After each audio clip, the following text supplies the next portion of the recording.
यह वही जनपद है जो जनपद 2017 के पहले प्रदेश के मुख्यमंत्रियों के लिए अभिषिक्त हुआ करता था।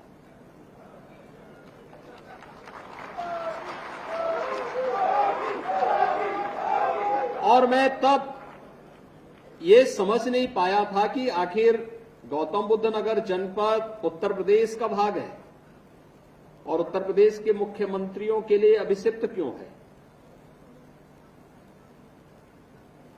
फिर जब मैंने सूची देखी यहां की और फिर मैं उसके बाद अनुमान लगाने लग गया कि ये प्रदेश के मुख्यमंत्रियों के लिए अभिषिक्त इसलिए हुआ करती थी क्योंकि उनके द्वारा भेजे जाने वाले नौकरशाह यहां की जनता को कंगाल करते थे और अपने आप को और अपने संरक्षकों को मालामाल करते थे।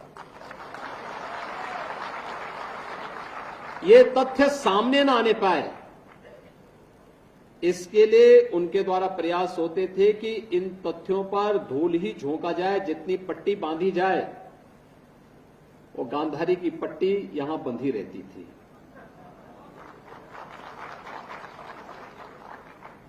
और मैं देख के ताज्जुब था कि जब इन चीजों को लेकर के मैं सुनता था तो मैंने स्वयं तय किया कि नहीं भाई, मैं जिन लोगों ने गौतम बुद्ध नगर जनपद जैसे उर्वरा क्षेत्र को, अत्यंत उर्वरा क्षेत्र को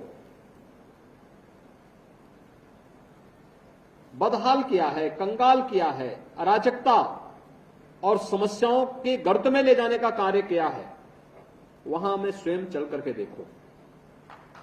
और मुझे 2017 में यहां आने का अवसर प्राप्त हुआ था।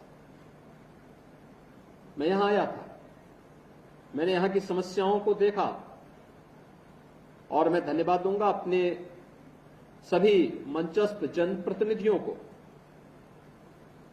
इन्होंने उन सभी समस्याओं को पूरी तन्मयता के साथ, पूरे धैर्य के साथ, बिना धैर्य खोए उन समस्याओं को लखनऊ में भी और यहां पर भी मेरे सामने रख करके कहा था कि इन समस्याओं का फेज वाइज समाधान होगा तो गौतम बुद्ध नगर न केवल अपनी पहचान को स्थापित करेगा बल्कि उत्तर प्रदेश के ग्रोथ इंजन के रूप में देश के अंदर अपनी एक नई पहचान बनाएगा और उत्तर प्रदेश को पहचान मिलेगी।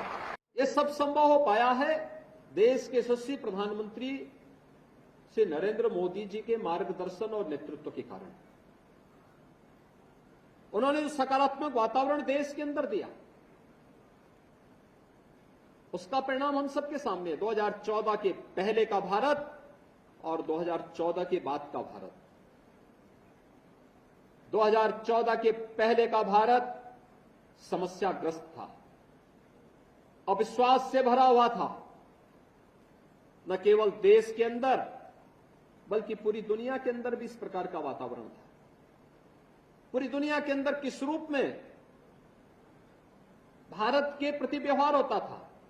भारत से जाने वाले लोग पहचान के लिए मोहताज हुआ करते थे, पासपोर्ट की कीमत नहीं रह गई थी, सीमाएं असुरक्षित थी।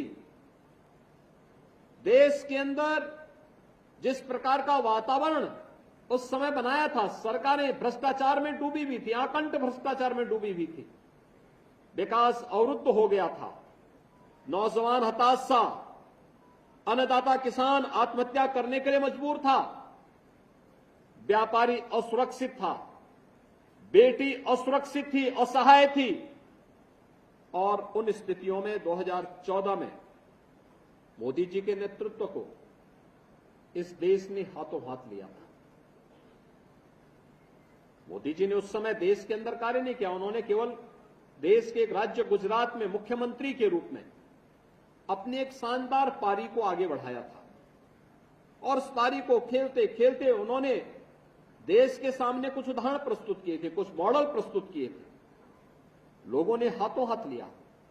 और आज देखते ही देखते पिछले 10 वर्ष में जिस नए भारत का हमें दर्शन होता है, एक सुरक्षित भारत, दुनिया को नेतृत्व देने वाला भारत, और इन सबको हमने देखा है। एक सुरक्षित भारत भी है, आंतरिक रूप से भी बाह्य रूप से भी। दुनिया के अंदर निवेश के सबसे अच्छे डेस्टिनेशन के रूप में जाने जाने वाला भारत है। युवाओं की आजीविका को तेजी के साथ आगे बढ़ाने वाला भारत है। इंफ्रास्ट्रक्चर के एक नए दौर में भारत को ले जाने वाला भारत है। भारत की युवाओं की आजीविका का प्रबंध भी है, आम जनता की आस्था का सम्मान भी है। मैं एक छोटी सी घटना आपको बताता हूं, इसी गौतम बुद्ध नगर जनपद की है। एक बड़े प्रतिष्ठान का यहां पे उद्घाटन था। कोरोना कालखंड के दौरान वह जमीन आवंटित हुई थी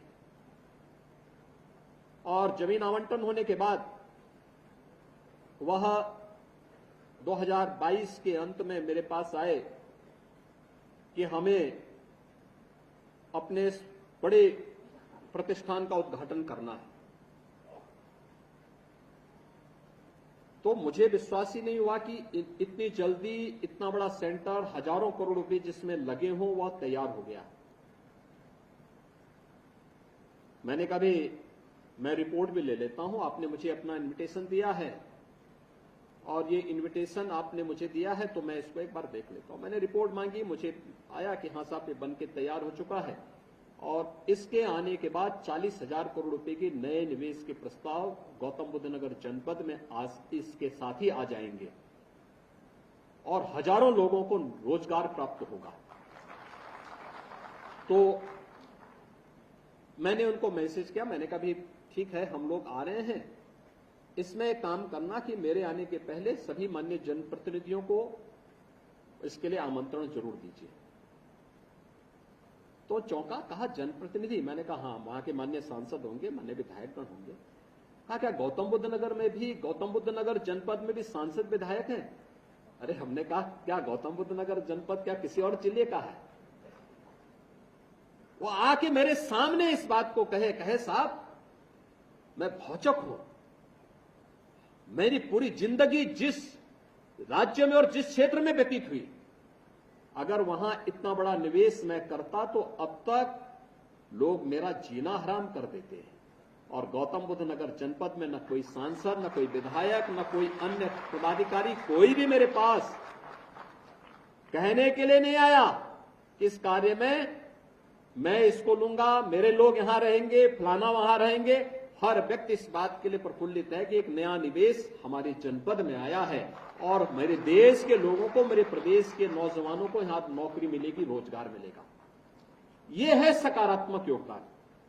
और वो जो सकारात्मक माहौल बना, आज उसी का परिणाम है गौतम बुद्ध नगर जनपद की प्रति व्यक्ति आय पर कैपिटा इनकम देश के अंदर सबसे अधिक पर कैपिटा इनकम वाले जनपदों में से एक है।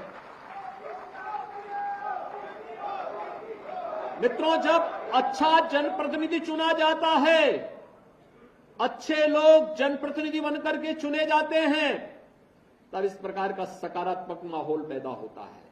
हम लोगों के लिए इससे ज्यादा खुशी क्या? जनता जनार्दन खुश है तो हम लोग खुश हैं। हमारे लिए सबसे बड़ी खुशी वही होती है। एक कॉमन मैन खुश है तो हम खुश हैं। लोग कहते हैं कि अपराधियों के खिलाफ कार्रवाई करते हैं, क्या डर नहीं लगता? मैं कहता हूं जब पब्लिक सुरक्षित अपने को महसूस करे तो मेरी सुरक्षा उसी में नहीं है। और इसीलिए यह कार्य जिस प्रतिबद्धता के साथ सरकार कर रही है, आप सबके सामने है।